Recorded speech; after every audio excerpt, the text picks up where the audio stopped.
గోదావరి నదికి రెండు వైపులా ఉన్న కోనసీమ పశ్చిమ గోదావరి జిల్లాల మధ్య వశిష్ట గోదావరి దాటి కీలకమైన రవాణా మార్గంగా పంటు ప్రయాణం దశాబ్దాల చరిత్ర కలిగి ఉంది. నరసాపురం, సకినేటిపల్లి, ముక్తేశ్వరం, కోటిపల్లి వంటి రేవుల్లో గోదావరి నదిపై రోజు వేల మంది ప్రయాణికులు, వందలాది వాహనాలు ఈ ఇనుప పంటుల ద్వారానే రాకపోకలు సాగిస్తుంటాయి. పంటు అనేది ఒక ప్రత్యేకమైన ఇనుప ప్లాట్ఫామ్. దీనికి డీజిల్ ఇంజిన్తో నడిచే మరపడవని తగిలించి భారీ నదిపాయపై ఒక ఒడ్డు నుంచి మరో ఒడ్డుకు వాహనాల్ని, మనుషుల్ని తరలిస్తారు. ఇది కేవలం పడవ ప్రయాణం మాత్రమే కాదు, నదిపాయపై తాత్కాలిక వారధి లాంటిది. నిత్యం వేలాది మంది ప్రజలు కార్లు, లారీలు, ద్విచక్ర వాహనాలు ఈ పంటుల సహాయంతో గోదావరిని దాటి తమ గమ్యస్థానాలకి చేరుతుంటారు. ఈ పంటు ప్రయాణం వల్ల ఎంతో సమయం కూడా ఆదా అవుతుంది. వందల కిలోమీటర్ల దూరాన్ని చుట్టి రాకుండా కొద్ది నిమిషాల్లోనే గోదావరిని దాటేందుకు పంటులు ఉపయోగపడుతుండటంతో స్థానిక ప్రజలకు, వ్యాపారులకు ఇది ఎంతో కీలకంగా మారింది. ప్రయాణ సమయాన్ని తగ్గిస్తున్నప్పటికీ ఈ పంటు ప్రయాణాలపై ఇటీవల ప్రయాణికుల్లో ఆందోళన పెరుగుతుంది. దీనికి ప్రధాన కారణాలు గమనిస్తే, మొదటి కారణం సాంకేతిక లోపాలు. తరచుగా సాంకేతిక పరమైన సమస్యలు ఈ పంటు ప్రయాణానికి ఇబ్బందికరంగా మారాయి.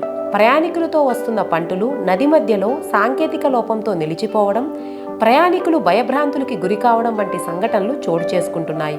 రెండవది అధిక లోడ్. సామర్థ్యానికి మించిన వాహనాలను, ప్రయాణికుల్ని ఎక్కించడం వల్ల పంటులు ఒక పక్కకి ఒరిగిపోవడం, ప్రమాదకర పరిస్థితులు తలెత్తడంపై ప్రయాణికులు తీవ్ర ఆందోళన వ్యక్తం చేస్తున్నారు. మూడవది అధికారుల పర్యవేక్షణ లోపం. పాపికొండల లాంచీ ప్రమాదం తర్వాత ప్రభుత్వం కఠిన నిబంధనలు అమల్లోకి తెచ్చినప్పటికీ రేవుల వద్ద అధికారుల పర్యవేక్షణ కొరవడిందన్న వాదనలు వినిపిస్తున్నాయి.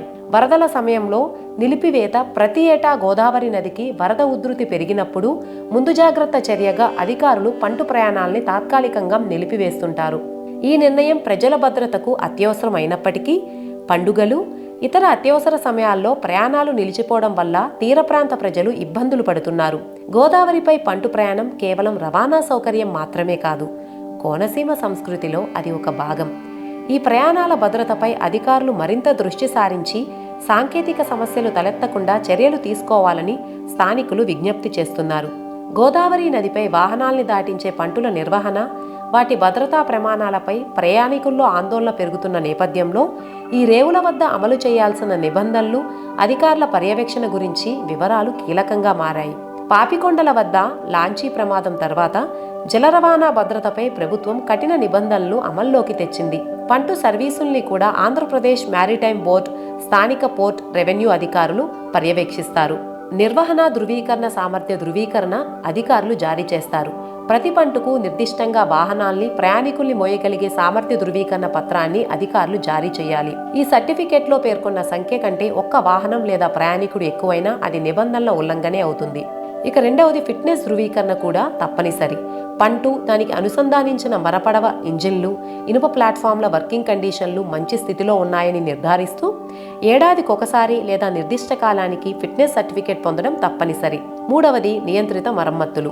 పంటుల నిర్వహణ సంస్థలు తమ సర్వీసుల్ని ఎప్పటికప్పుడు తనిఖీ చేసి తుప్పు పట్టడం లేదా నిర్మాణ లోపాలు వంటివి తలెత్తకుండా నియంత్రిత మరమ్మతులు చేయించాలి. అంతేకాకుండా కఠిన భద్రతా ప్రమాణాలు, ప్రమాదాల్ని నివారించడానికి అధికారులు ఈ కింది భద్రతా ప్రమాణాలు అమలు చేయాలి. లైఫ్ జాకెట్లు.